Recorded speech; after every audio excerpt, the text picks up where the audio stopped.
በስመ አብ ወወልድ ወመንፈስ ቅዱስ አሃዱ አምላክ አሜን። እንደምን ሰነበታችሁ ልጆቻችን? ይህ ዘኪዮስ የተሰኘው ለአጭር ጥያቄዎች አጭር ምላሽ የምትሰጡበት ሳምንታዊ ዝግጅታችን ነው።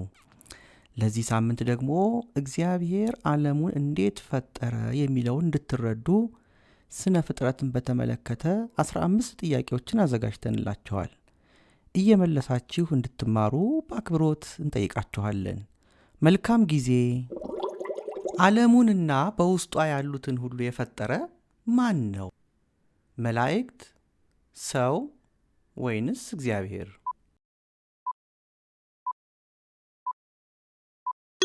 እግዚአብሔር ካላችሁ ትክክል ናችሁ። እግዚአብሔር ዓለሙን በስንት ቀናት ፈጠረ? በ3 ቀናት፣ በ6 ቀናት ወይንስ በ10 ቀናት?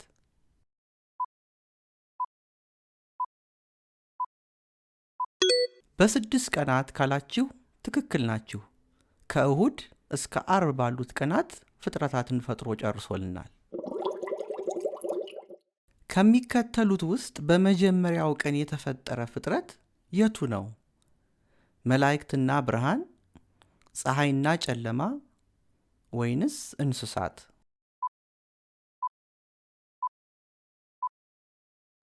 መላእክትና ብርሃን ካላችሁ ትክክል ናችሁ። በመጀመሪያው ቀን እሁድ 8 ፍጥረታትን ሲፈጥር ከነዚያ መካከል መላእክትና ብርሃን ይገኙበታል። እግዚአብሔር ከመፍጠር ስራው ያረፈው ወይም ስራውን የጨረሰው በየትኛው ቀን ነው? ሰኞ፣ ዓርብ ወይንስ ቅዳሜ?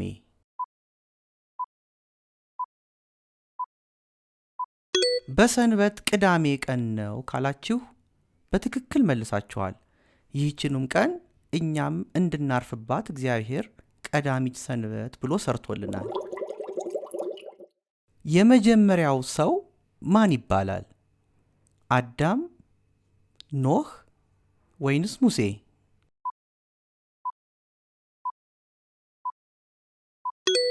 አዳም ነው ካላችሁ ትክክል ናችሁ።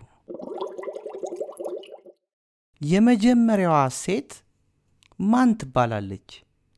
ሳራ፣ ሔዋን ወይንስ ማርያም?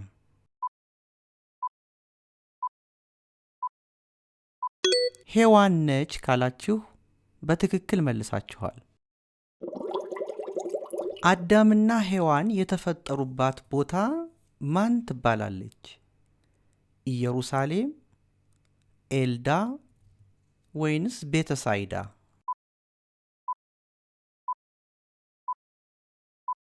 ኤልዳ ትባላለች ካላችሁ ትክክል ናችሁ። እግዚአብሔር ሰውን ከምን ፈጠረው?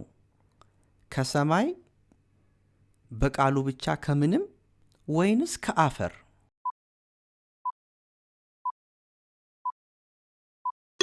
ከአፈር ካላችሁ በትክክል መልሳችኋል። ፀሐይ፣ ጨረቃና ከዋክብት በስንተኛው ቀን ተፈጠሩ? በአንደኛው ቀን፣ በአራተኛው ቀን ወይንስ በስድስተኛው ቀን?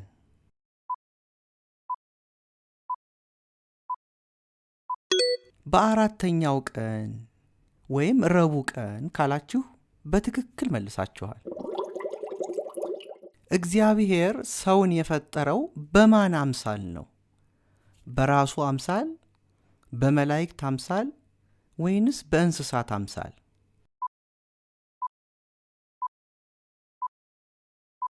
በራሱ አምሳል ካላችሁ በትክክል መልሳችኋል። መጽሐፍ ቅዱሳችን በኦሪት ዘፍጥረት ወይም በመጀመሪያው መጽሐፍ ሰውን በመልካችን እንደ ምሳሌያችን እንፍጠር ብለው ሥላሴ ወይም እግዚአብሔር እንደተናገሩ ይነግረናል። ስለዚህ በራሱ አምሳል ካላችሁ ትክክል መልሳችኋል። በምድር የሚሽከረከሩ እንስሳት በስንተኛው ቀን ተፈጠሩ? በሁለተኛው ቀን፣ በአምስተኛው ቀን ወይንስ በስድስተኛው ቀን?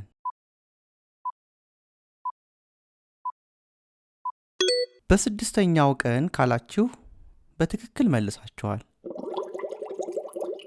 እግዚአብሔር ብርሃን ይሁን ብሎ ብርሃንን የፈጠረው በየትኛው ቀን ነው? እሁድ፣ ሰኞ ወይንስ ማክሰኞ?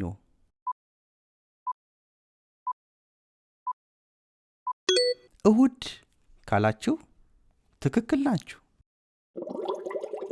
አዳምና ሔዋን የበሉት የተከለከለው ፍሬ ስንት ነበር? ብዙ፣ አንዲት ወይንስ ግማሽ?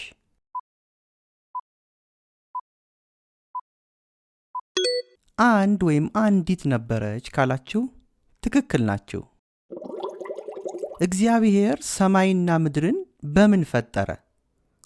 በድንጋይ፣ በቃሉ ወይንስ በእጁ?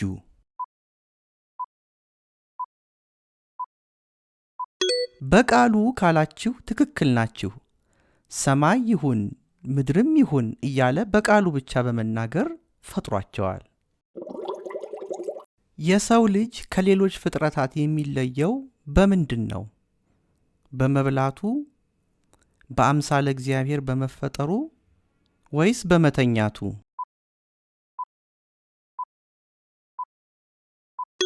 በአምሳለ እግዚአብሔር በመፈጠሩ ካላችሁ ትክክል መልሳችኋል።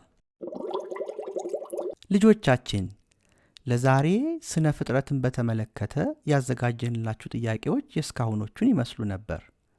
እስኪ ምን ያህል ጥያቄዎች እንደመለሳችሁና ተጨማሪ ሐሳብም ካላችሁ ከወላጆቻችሁ ጋር ተመካከሩና ከታች ባለው የኮሜንት ማስቀመጫ ላይ አስፍሩልን።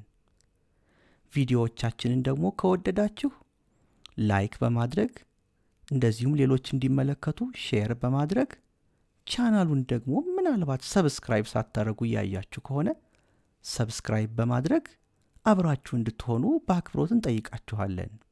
በቀጣይ በሌሎች ጥያቄዎች እስክንገናኝ ድረስ ለዛሬው እዚህ ጋር እንሰናበታችኋለን። መልካም ጊዜ ይሆንላችሁ።